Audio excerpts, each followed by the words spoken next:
శోకార్తులైన వారి కుటుంబ సభ్యులకు ప్రగాఢ సానుభూతిని తెలియజేస్తున్నాను. అధ్యక్ష, 23/2/2024 నాడు సికింద్రాబాద్ కంటోన్మెంట్ శాసనసభ్యురాలు కుమారి లాస్యనందిత సాయన్న గారి ఆకస్మిక మరణం పట్ల ఈ సభ తీవ్ర సంతాపాన్ని వ్యక్తం చేసింది. ఇలాంటి బాధాకరమైన తీర్మానం నేను ప్రవేశపెట్టాల్సి వచ్చినందుకు నేను చింతిస్తున్నాను. కుమారి లాస్యనందిత సాయన్న గారి నాన్నగారైన కీర్తిశేషులు సాయన్న గారు నాకు అత్యంత సన్నిహితులు, ఆప్తులు. చాలా సంవత్సరాలు మేము కలిసి ప్రజాప్రతినిధులుగా ప్రజాక్షేత్రంలో పనిచేయడం జరిగింది.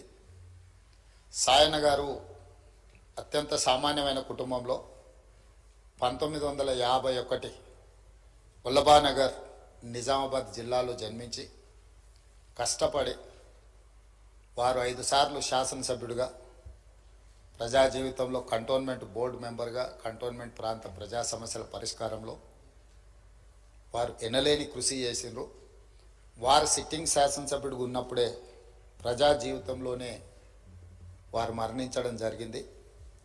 ఆ తర్వాత వారిచ్చిన వారసత్వాన్ని, వారు నెరవేర్చాల్సిన బాధ్యతలను, వారిని అభిమానించిన ప్రజల కోసం కుమారి లాస్యనందిత కూడా ప్రజా జీవితంలోకి వచ్చి వారు బ్రతుకున్నప్పుడే వారు కార్పొరేటర్గా, ఆ తర్వాత వారి తరఫున వారిని నమ్ముకున్న ప్రజల కోసం వారు శాసనసభ్యురాలుగా ఎన్నికై ప్రజా జీవితంలోకి వచ్చి కష్టపడి పనిచేయాలన్న ఆలోచనతోటి వారు ప్రజా జీవితంలోకి వచ్చి 5 సార్లు శాసనసభ్యుడిగా సాయన్న గారు చేసిన ఎనలేని సేవలను దృష్టిలో పెట్టుకొని వారి వారసురాలుగా లాస్యనందితను కంటోన్మెంట్ ప్రజలు వారిని ఎన్నుకోవడం జరిగింది.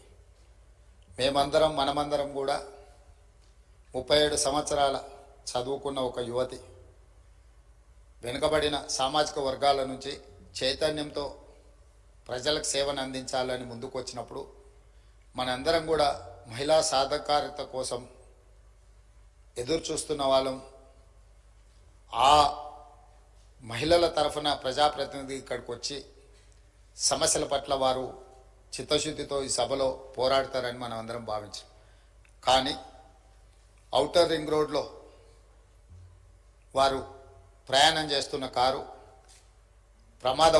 ప్రమాదానికి గురై వారు మరణించడం జరిగింది.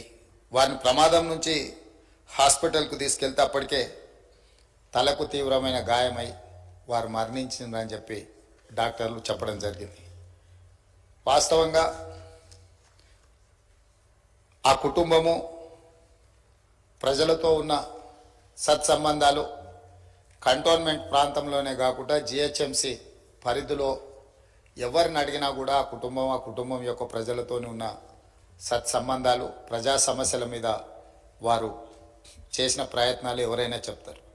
ముఖ్యంగా కీర్తిశేషులు సాయన్న గారు మృదు స్వభావి, సమస్యలను పరిష్కరించాలన్న తపన తప్ప రాజకీయాలకు అతీతంగా అందరితో ఒక మంచి సంబంధాలు ఉండి ఆ ప్రాంత సమస్యల కోసం వారు పోరాటం చేశారు.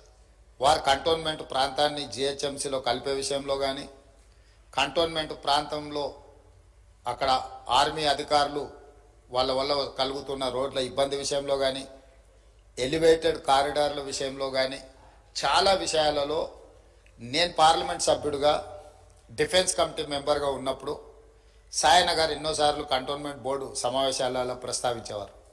ఎందుకు అనంటే వారు ఎమ్మెల్యేగా, నేను ఎంపీగా ఈ సమస్యల్ని పరిష్కరిస్తే ఆ కంటోన్మెంట్ ప్రాంత ప్రజలకు న్యాయం జరుగుతుంది, మేలు జరుగుతుంది అని చెప్పి వారు పరితపించారు.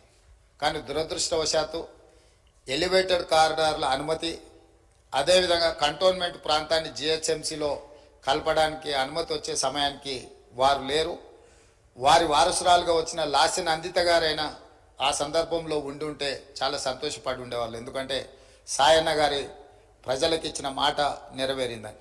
కానీ దురదృష్టవశాత్తు లాస్యనందిత గారు కూడా ఈ కంటోన్మెంటు అత్యంత కీలకమైన సమస్యల పరిష్కార సమయంలో వారు మన మధ్యత లేకపోవడం బాధాకరమైన విషయం.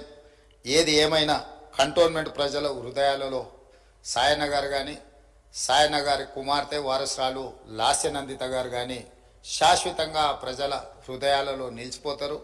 తప్పకుండా వారు ఏదైతే ఆలోచనతోని ఏదైతే ప్రాంత ప్రజలకు సేవ చేయాలన్న ఆలోచన ఉన్నదో, మిగిలిపోయిన పనులు ఉన్నాయో అవన్నీ ప్రభుత్వం తప్పకుండా పూర్తి చేస్తుంది. వారిని చిరస్థాయిగా గుర్తుపెట్టుకునే విధంగా ఈ ప్రభుత్వం ఆ పనులను ముందుకు తీసుకువెళ్తుంది.